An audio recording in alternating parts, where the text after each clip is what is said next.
ويقيمون الصلاة ويؤتون الزكاة ويطيعون الله ورسوله أولئك سيرحمهم الله إن الله عزيز حكيم. وقال النبي صلى الله تعالى عليه وسلم من صام رمضان إيمانا واحتسابا غفر له ما تقدم من ذنبه ومن قام رمضان إيمانا واحتسابا غفر له ما تقدم من ذنبه ومن قام ليلة القدر إيمانا واحتسابا غفر له ما تقدم من ذنبه. وقال النبي صلى الله تعالى عليه وسلم حسنوا أموالكم بالزكاة وداووا أمراضكم بالصدقة واستقبلوا أموال البلاء بالدعاء والتضرع أو كما قال النبي صلى الله تعالى عليه وسلم. درود شریف پڑھنے سے اللهم صل على محمد وعلى اللهم بارك على محمد وعلى ال محمد كما باركت على ابراهيم وعلى ال ابراهيم انك حميد مجيد. یہ جو لوگوں سے درخواست ہے جو دیوار کے سہارے بیٹھے ہوئے اللہ کے گھر میں آئے ذرا سی مشقت برداشت کریں. ایک بہت بڑے عالم دین گزرے گئے. قرآن مجید کے بعد سب سے صحیح ترین کتاب جسے بخاری شریف کہا جاتا ہے اس میں ایک لفظ نظر کیا ہے امام بخاری رحمۃ اللہ علیہ نے الاجر والا قدر الوسوع کہ ثواب مشقت کے برابر ہوتا ہے. جتنی مشقت برداشت کی جائے گی عبادات پر دینی تقاضوں پر اللہ تبارک و تعالیٰ ثواب اتنا ہی زیادہ عطا فرماتے ہیں. اس کی ایک نظیر اس سجدے میں پہلی رکعت میں دوسرا سجدہ کرنے کے بعد پہلی رکعت ہو یا تیسری رکعت ہو تو پہلا دوسرا سجدہ کرنے کے بعد حکم ہے کہ بغیر سہارے کے کھڑے ہو جائیں. حضرت امام اعظم ابو حنیفہ رحمۃ اللہ علیہ کا رجحان و مسلک یہی ہے کہ بغیر سہارا دیے ہوئے کھڑے ہو جاؤ. اس کی وجہ بیان کی ہے کہ اگر بیٹھیں گے تو نفس کو راحت ملے گی اور اگر نہیں بیٹھیں گے بغیر سہارے کے کھڑے ہوں گے تو نفس پر مشقت ہوگی تھوڑی سی. وہ مشقت ہونے کی بنیاد پر ثواب بھی زیادہ ملے.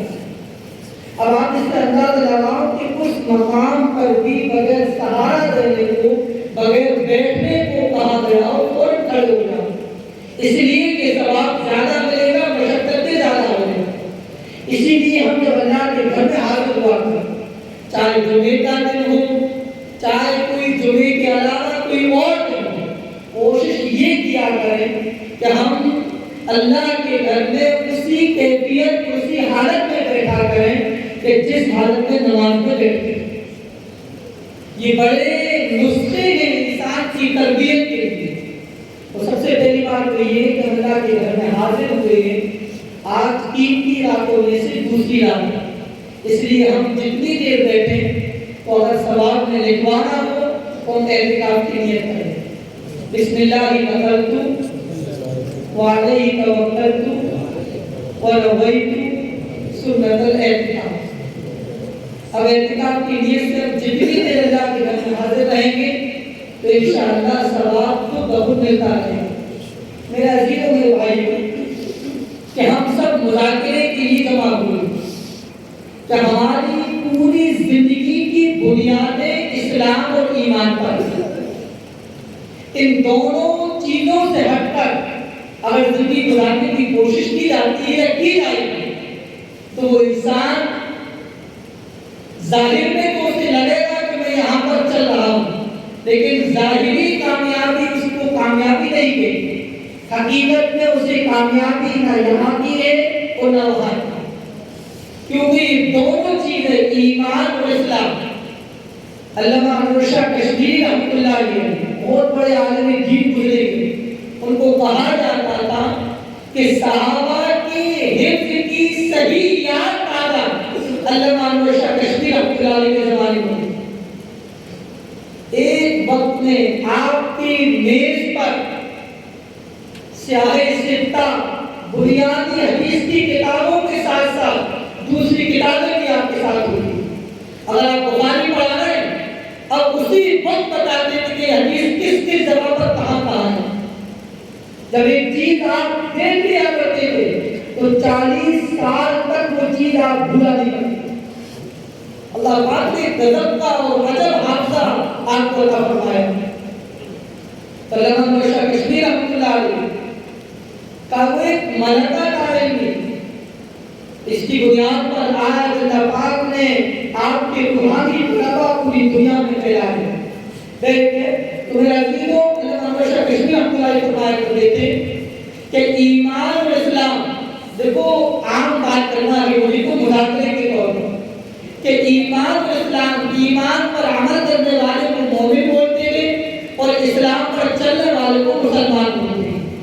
ان دونوں لفظوں کے کیا تقاضے اور ہمیں کیا کرنا ہے، بس اتنی سی بات مجھے آپ کے سامنے رکھتی ہے کہ ان دونوں لفظ کے تقاضے کیا ہیں اور ہمیں کرنا کیا اور ہم کر کیا رہے ہیں.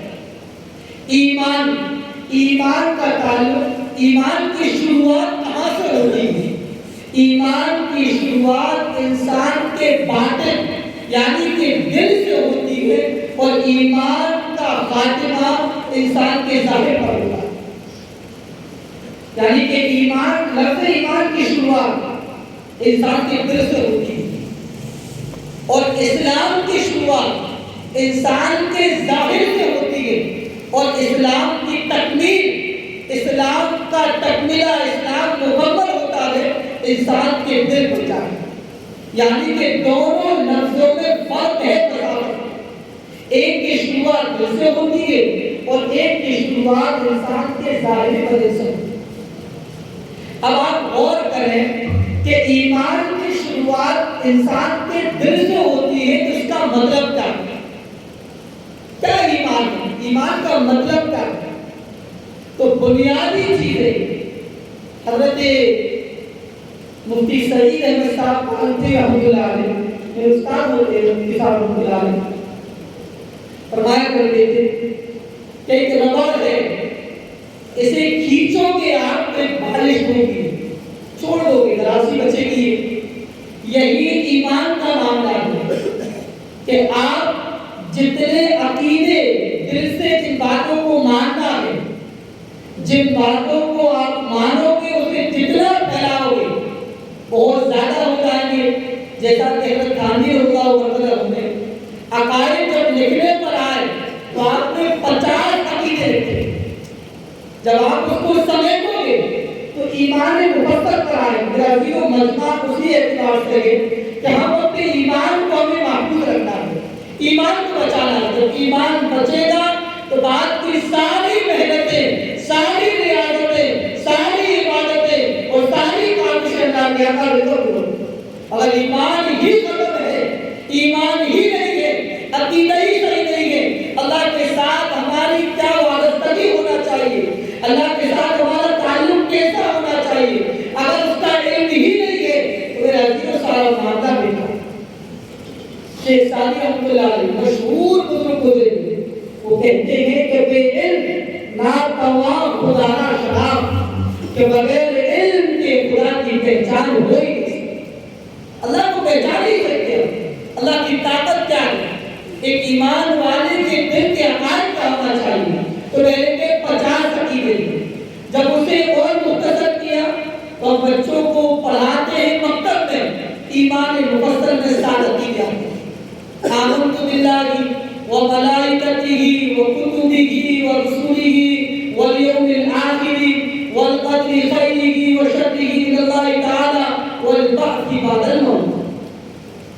تو میرا عزیزو یہ 7 عقیدے، اس کو اور مختصر کرو گے آپ تو یہ بچتے ہیں 3 عقیدے.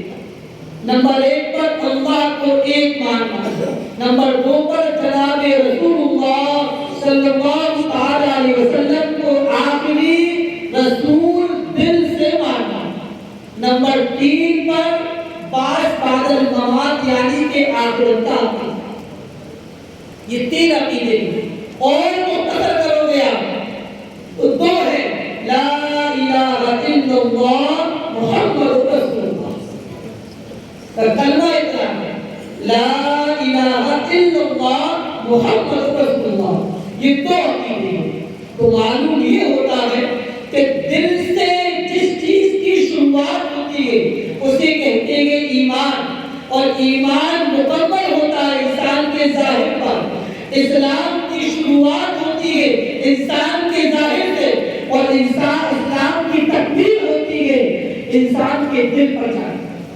اب میں بات کر رہا ہوں آپ سے ایمانیات کو، ایمان پر، کہ ایمان کے لیے کیا کیا چیزیں ہیں۔ تو یہ دو عقیدے بنیادی ہیں، اور دو میں سے دراصل ایک اور بڑا ہے، تین عقیدے۔ تین عقیدے ان کو ماننا بے حد ضروری ہے۔ اور ایک عقیدے میں بھی شک ہو گیا، ایک عقیدے میں ذرے کے برابر شک ہو گیا، معلوم ہے ذرہ کسے بولتے ہیں؟ کبھی آپ نے دیکھا ہوگا کہ سورج کی شعاعیں، سورج کی کرنیں کھڑکی میں سے گھر کے دالان میں یا گھر کے فرش پر آتی ہیں، اس میں ذرے کے برابر جو پتنگے کچرا اڑتا رہتا ہے اسے عربی میں بولتے ہیں ذرہ۔ ذرا سے وہ دھوپ کرنوں میں ذرا تو نظر آتا ہے، تھوڑا سا کچرا نظر آتا ہے اڑتا ہوا، اسے بولتے ہیں عربی میں ذرہ۔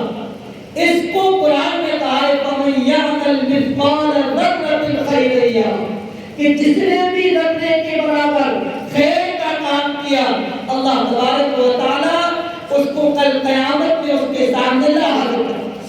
دوسری جگہ پر 21 سے بارے میں آپ نے سنا ہوگا، یا بنی انها ان تک مثقال حبة من خردل فتكن في صخرة او في السماوات او في الارض یأتی بها اللہ۔ شاندار ہے۔